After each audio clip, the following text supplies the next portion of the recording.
और जो स्वरूप देखा जोगी का, विचार करने लगी मां यशोदा, ये संत तो बहुत देखे हैं, साधु भी बहुत देखे हैं, पर ये जोगी कुछ अलौकिक है, इसे भिक्षा जरूर देनी चाहिए। तो महलों में गई और ले भिक्षा निकली नंद रानी, कंचन थाल भरायो, कंचन थाल भरायो, लो भिक्षा जोगी जाओ जंगल में, मेरो लाल डरायो, मेरो लाल डरायो, ले भिक्षा निकली नंद रानी, कंचन थाल भरायो, लो भिक्षा जोगी जाओ जंगल में, मेरो लाल डरायो। नगर में जोगी आया, नगर में जोगी आया, यशोदा के घर आया, यशोदा के घर आया, जिसे कोई समझ न पाया, सबसे बड़ा है तेरा नाम, तेरा नाम भोलेनाथ, भोलेनाथ, भोलेनाथ, भोलेनाथ, भोलेनाथ, भोलेनाथ।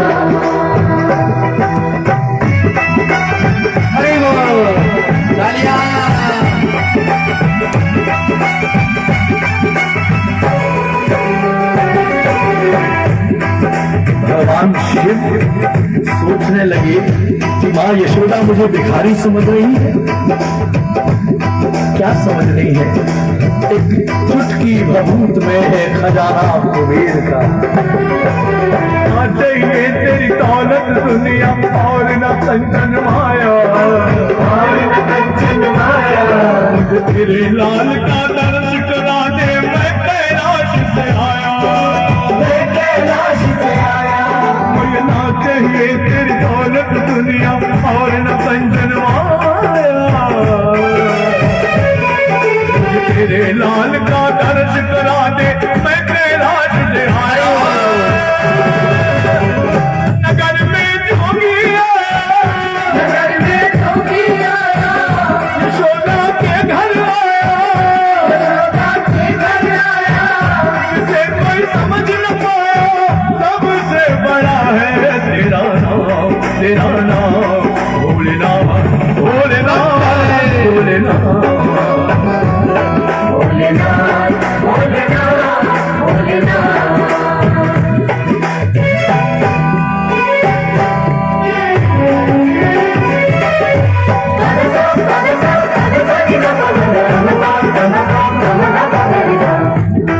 माँ यशोदा समझ गई ये कोई साधारण जोगी नहीं, ये तो साक्षात भगवान शिव हैं जो मेरे लाल के दर्शन के लिए आए हैं।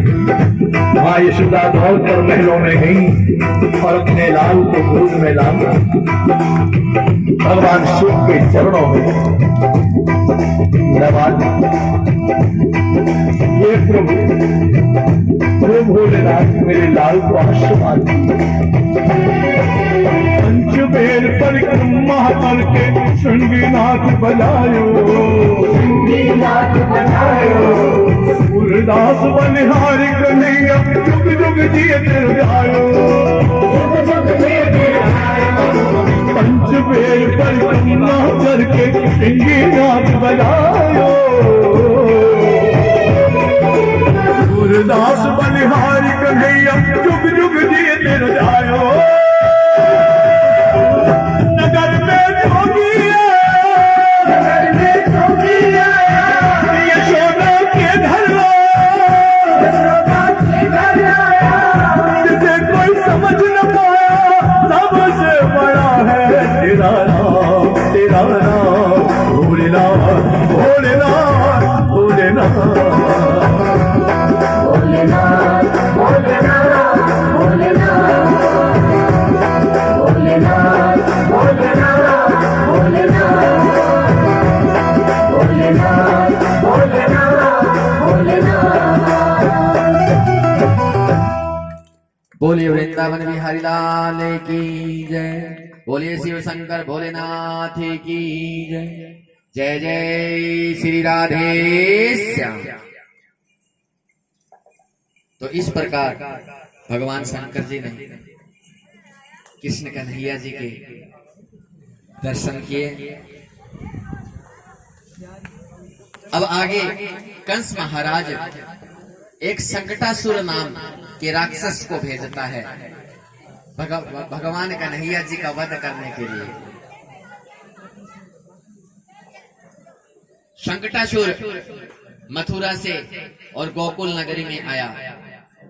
संकटासुर पूतना का भाई था और उसने सोच लिया था कि आज मेरी बहन के मारने वाले को मैं नहीं छोड़ूंगा। अब गोकुल नगरी में आया और जैसे ही संकटासुर को पता चला कि मेरी बहन को मारने वाला तो मात्र 7 दिन का है। जब पूतना कन्हैया जी को स्तनपान करवाने के लिए आई थी, उस समय कन्हैया की उम्र थी मात्र 6 दिन की और संकटासुर आया तो 7वें दिन की उम्र, 7 दिनों। सोचा कि ये बालक छोटा सा है, इसको तो मैं एक उंगली से ही मार डालूंगा। जैसे गोकुल में प्रवेश किया, इधर कन्हैया जी को मां यशोदा नहला धुलाकर सुंदर वस्त्र पहनाकर और एक पालने में सुला देती है और पालने के ऊपर जो छकड़ा गाड़ी, जो बैलगाड़ी बोलते हैं, वो खड़ी कर दी ऊपर। गाड़ी भी कोई देख ना ले मेरे लाला को, कोई नजर न लगा दे, और अपने काम में लग गई मां यशोदा। अब संकटासुर आया। संकटासुर को आते कन्हैया जी ने देखा कि आज कंस, मामा कंस ने एक को फिर भेज दिया, आज एक को फिर तारना पड़ेगा। अब संकटासुर जैसे ही पास में आया और संकटासुर भगवान को मारने के लिए हाथ बढ़ाने वाला था, इतनी देर में भगवान ने अपना छोटा सा एक पैर ही संकटासुर के लगाया और संकटासुर धड़ाम से दूर जाकर गिर गया। आज मेरे कन्हैया ने संकटासुर का वध कर दिया। बोलिए कृष्ण कन्हैया लाल की जय। जय जय श्री राधे श्याम। अब नंद बाबा ने सोचा कि मेरे लाला पर बार बार संकट भयो, बार बार संकट आ रहे हो, पता नहीं मेरे लाला को किसने नजर लगा दी। अब नंद बाबा गर्ग ऋषि को बुलाते हैं और कहते हैं कि हे गुरुदेव, आप मेरे लाला की कोई जन्म कुंडली देखो, मेरे लाला पे बार बार संकट भयो है, आप जरा लाला की कुंडली तो देखो। तो गर्ग ऋषि जी कहने लगे कि हे नंद बाबा, आप लाला को नाम तो बताओ पहले, फिर मैं जन्म कुंडली देखूंगा, पहले नाम तो बताओ। तो नंद बाबा कहने लगे, अरे गुरुदेव, मैंने तो अभी तक लाला को कोई नाम रखो ही ना है। तो गर्ग ऋषि कहने लगे, पहले आप अपने लाला को नामकरण संस्कार करवाओ, उसके बाद में कुंडली देखेंगे। तो नंद बाबा कहने लगे कि हे गुरुदेव, ये शुभ कार्य आप ही कर दो। तो गर्ग ऋषि कहने लगे, चलो ठीक है, मैं नामकरण संस्कार कर तो दूंगा, लेकिन कंस महाराज को पता चल गया तो नंद बाबा कहने लगे, कंस को पता नहीं चलेगा, हम गौशाला में और नामकरण संस्कार करेंगे, वहां एक कोने में लिपाई पुताई करवा के साफ सुथरी जगह में कर दूंगा, सारी सामग्री मैं वहां पहुंचा दूंगा और हम एक कोने में बैठकर और नामकरण संस्कार कर लेंगे, आप कर देना। गर्ग ऋषि कहने लगे ठीक है। अब गर्ग ऋषि अच्छा सा मुहूर्त देखकर और नामकरण संस्कार करने के लिए आते हैं। तो मैया रोहिणी से कहने लगे गर्ग ऋषि कि हे देवी, आपके बेटे में बल बहुत होगा, बहुत शक्तिशाली होगा, इसीलिए इसका नाम रखता हूँ बलराम। बोलिए बलदाऊ भैया की जय। जय श्री राधे श्याम। श्रीमन नारायण श्रीमन नारायण श्रीमन नारायण नारायण नारायण श्रीमन श्रीमन नारायण नारायण नारायण श्रीमन नारायण श्रीमन नारायण श्रीमन नारायण नारायण नारायण। बोलिए वृंदावन बिहारी लाल की जय। जय जय श्री राधे श्याम। तो गर्ग ऋषि जी कहने लगे कि हे माँ यशोदा, कि हे देवी यशोदा, तेरे लाला को नाम में क्या बताऊं, तेरे लालो सारे के सारे कार्य टेढ़े ही करेगो, सारे के सारे काम टेढ़ा ही करेगो, तो तेरे लाला को नाम भी थोड़ा टेढ़ो ही होना चाहिए। तो माँ यशोदा कहने लगी कि ऐसे घुमा फिरा के बात मत करो, हे गुरुदेव ऐसे घुमा फिरा के बात मत करो, सीधा सीधा मेरे लाला का नाम बताओ। तो गर्ग ऋषि कहने लगे कि इसका नाम होगा कृष्ण। तो माँ यशोदा कहने लगी ये नाम मेरे को तो ना आवे, ये नाम मेरे को तो ना आवे, मैं तो मेरे लाला को कन्वा कन्वा कह के पुकारूंगी। तो गर्ग ऋषि जी कहने लगे कि हे देवी यशोदा, तेरे लाला का एक नाम नहीं और तेरे लाला के 1000 नाम होंगे, जिस भी नाम से आप पुकारोगे तो कन्हैया उसी नाम से आ जाएगा। बोलिए वृंदावन बिहारी लाल की जय। जय जय श्री राधे श्याम। नामकरण संस्कार हमारे 16 संस्कारों में से एक है। नामकरण संस्कार, जब बच्चे का नाम निकालते हैं तो एक कान में राम शब्द और दूसरे में जो बच्चे का नाम निकलता है वही शब्द बोलते हैं। मैंने ये पहले दूसरे दिन भी बताया था कथा में, काफी भक्तों ने सुना था और कुछ आए भी नहीं थे जो आज आए। हमारे सनातन धर्म में जब नामकरण संस्कार करते हैं तो एक कान में तो राम शब्द बोलते हैं कि ये जो बच्चा है ये सनातन धर्म से जुड़ा रहे, भाई हमारा जन्म सनातन धर्म में हुआ है तो ये सनातन धर्म से जुड़ा रहे। और दूसरे कान में वही नाम बोलते हैं जो बच्चे का नाम रखा जाता है। लेकिन आजकल ऐसा नहीं होता, आजकल संस्कार का जमाना नहीं, आजकल फैशन का जमाना है। नाम रखते हैं टिंकू चिंपू दीपू, जिसका कोई महत्व ही नहीं। जो ब्राह्मण देव नाम रखे वो रखने चाहिए। और आजकल सारी की सारी हमने विदेशी परंपरा अपना रखी है। हमारे सनातन धर्म में पहले ऐसे नहीं था कि जन्म दिवस के ऊपर केक काटे, ये विदेशी परंपरा है। हमारे सनातन धर्म में जब किसी का जन्म उत्सव होता था तो हमारे बुजुर्ग क्या काम करते थे कि देसी घी के लड्डू बनाया करते थे और अपने सगी नाती पोतों को, परिवार को, सभी को इकट्ठा करते थे, क्योंकि लाडू हमें जोड़ने का काम करता है। भाई परिवार के इकट्ठे होकर सभी ऐसे लाडू बांधते थे। शुभ कार्य कोई भी होता था उसमें लड्डू बनाया करते थे। ये केक काटना ये विदेशी परंपरा है। मैं ये नहीं कहता कि आप केक मत काटो, लेकिन जिस दिन जन्मदिन हो उस दिन आप गौशाला में या कोई धार्मिक स्थल पर जाके भगवान सत्यनारायण की कथा सुने, घी का दीपक जलाएं। अब केक के ऊपर मोमबत्ती लगाते हैं और उसे बुझा देते हैं। ये हमारे देश की परंपरा नहीं है कि हम फूंक मार के और मोमबत्ती बुझा दे। कहते हैं ना, इस घर का चिराग बुझ गया। हमारे ये नहीं है संस्कार कि हम जन्मदिन बनाएं तो मोमबत्ती बुझा कर बनाएं। अगर जन्मदिन बनाना है तो उस दिन देसी घी का दीपक जलाकर बनाओ। मोमबत्ती बुझाने से उम्र बढ़े ना बढ़े, लेकिन देसी घी का दीपक जलाने से उम्र अवश्य बढ़ जाएगी।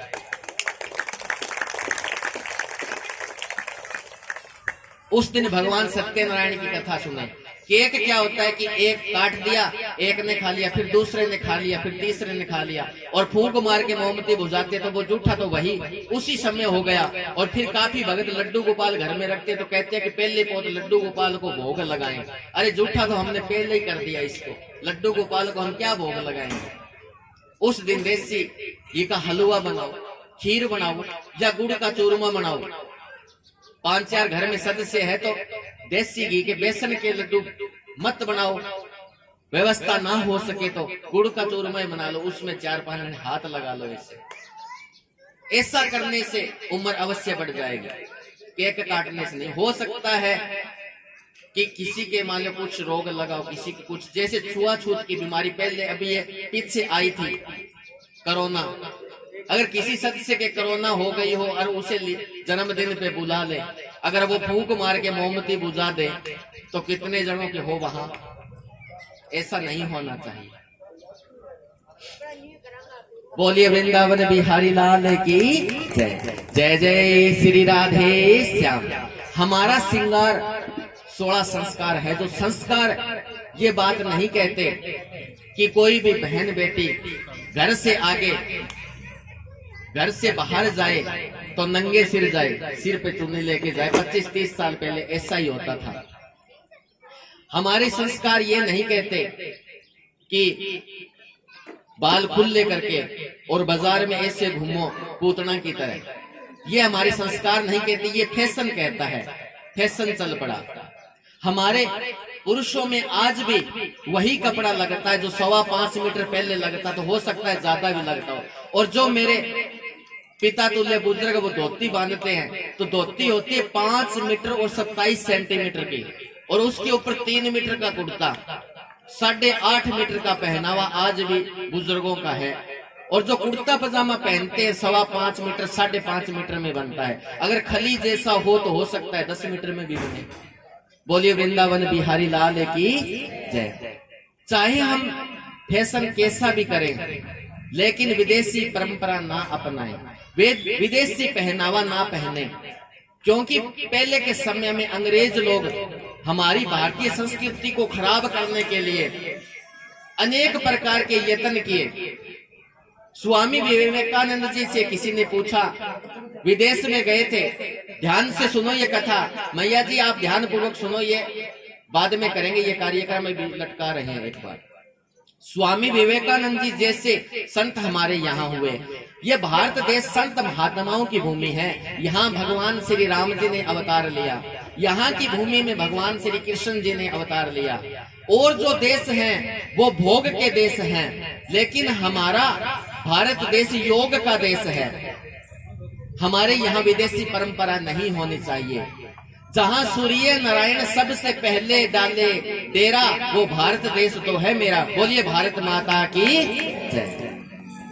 हिंदू संस्कृति अपनानी चाहिए, हमें हिंदू संस्कृति छोड़नी नहीं चाहिए। स्वामी विवेकानंद जी से किसी ने पूछा, विदेश में गए थे, कि आपकी जो भारत की, मैया जी आप ध्यान पूर्वक सुनो, कथा में ध्यान लगाओ।